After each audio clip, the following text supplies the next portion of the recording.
Question number 3, Andrew Little. Mr. Speaker, my question is to the Prime Minister.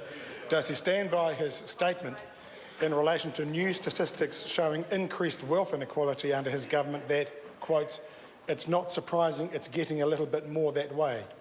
The Right Honourable Prime Minister. Mr. Speaker, I stand by my full statement, which focused on the impact of house prices, and that was, I quote, "I think it's largely consistent with what we've seen over the last 20 to 30 years. It's not surprising it's getting a little bit that way, because in reality, better off New Zealanders will own assets, particularly houses, and those house prices have been rising, so that's what will be driving it." But as I said, Mr. Speaker, earlier on, the numbers are pretty consistent with the last 10 years. Supplementary. You're living in cloud cuckoo land. Supplementary question. In the corridor. Order. Order. The member may get a chance for supplementary questions later. Andrew Little, supplementary question. Speaker, given the median individual's net wealth has fallen by $16,000 or 14% since just after he took office, does this mean Middle New Zealand is going backwards under his watch? The Right Honourable Prime Minister. No, and I'd refer the member to Brian Perry's income inequality work and stats, and the fact that if you look at the latest estimates, around 50% of the total net worth is held by 10% of households, was the same as it was reported when Labor was in government in 03 and 04. Supplementary. Supplementary question, Andrew Little. Is the fading Kiwi dream of home ownership, with just a quarter of adults under 40 now owning their own home, contributing to increased wealth inequality under his government? The Right Honourable Prime Minister. Well, Mr. Speaker, we need to check the facts from the member, because the member can't even remember whether he was asked to say sorry or not. Supplementary. Order. Supplementary question, Andrew Little. Have the 5 separate cuts he has made to people's KiwiSaver entitlements had a negative impact on Middle New Zealand's ability to save and grow their net wealth? The Right Honourable Mr. Prime Speaker, Minister. what's certainly true is the government made adjustments to working for families. We accept that, and that was all part of ensuring the government's books got back in order. We're one of the few OECD countries that are in that position, and that certainly gives New Zealanders a much stronger platform for employment and growth. Supplementary. Supplementary question, Andrew Little. Will Treasury's forecast of wages being outstripped by inflation in the coming 2 years mean Middle New Zealand gets wealthier or poorer? The Right Honourable Prime Minister. Well, under national-led government, Middle New Zealand's getting wealthier, and we've seen average wages rise by $11,000. Mr. Speaker, real wages have been rising faster than inflation under this government, something that didn't happen under the previous government, and Treasury's estimates are that real wages will rise by another $5,000 over the next few years. Supplementary.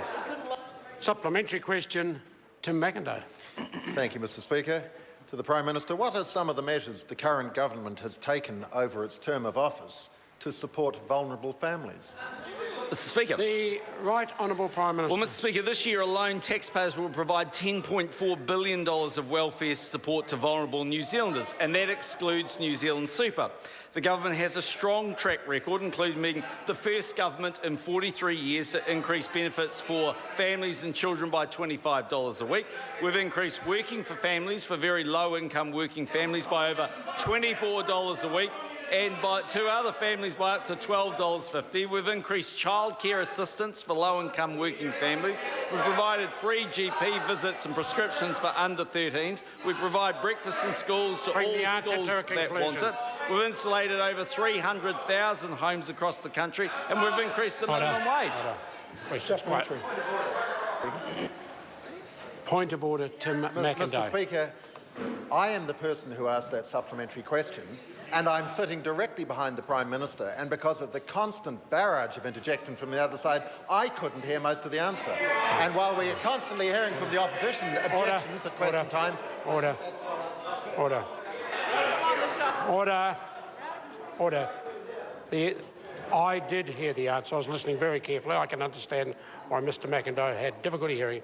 There is simply too much interjection, particularly from the senior front bench. It was constant throughout that answer, making it difficult for people to hear the answer. I don't mind some interjection, but when it becomes so loud that other members who have asked a question don't get a chance to listen to the answer, then it's an unreasonable level of interjection. Point of order. Order. Are you speaking to a point of order? Yes, Point of order, Chris. Mr. Speaker, I think on a day when members who have been asking longer questions have been asked to shorten their questions, where a short question is asked and a very long answer is given, then a level of disorder is to be expected in the House. Yeah. I think that's a reasonable point, but of course when there is a level of interjection, then maybe the ministers are also responding to the interjection, and I think that's also legitimate. So if the members to my left can keep their interjections down, I'll certainly make sure I keep the answers relevant, and I will be the determinant of when they conclude. Point of order, Mr. Speaker. Point of order, Grant Robertson. Mr. Speaker, I wonder if you would care to consider the way that you intervened in what was a very long answer versus the way that you intervened in what was a relatively long question. You sat in your seat and asked through the microphone for the question to come to an end. You didn't even attempt to do that for the Prime Minister. No, order. And that is not right. Order. That is not correct, Mr. Robertson. I was the one that stood to my feet and brought the answer to a conclusion. Supplementary. Order. Supplementary question, Andrew Little. Thank you, Mr. Speaker. In light of that last answer and the Prime Minister listing the highlights of the last Order. Labour government, Just keep the question short. does he remember telling this House, quotes, "We would prefer that we were a more equal society"? If so, doesn't his own government's data showing increasing inequality prove that he has failed? Again, two supplementary questions. Mr. Speaker, The Right yes, Honourable Prime Minister. Mr. Speaker, yes, and we reject the last part of the question. Supplementary. Supplementary question, Andrew Little. When he's shrugging his shoulders at even more inequality and at the same time energetically defending tax dodgers, is he governing for Middle New Zealand or just the wealthy few? The Right Honourable Prime Minister. Mr. Speaker, we govern for all New Zealanders, and that's why we enjoy widespread support.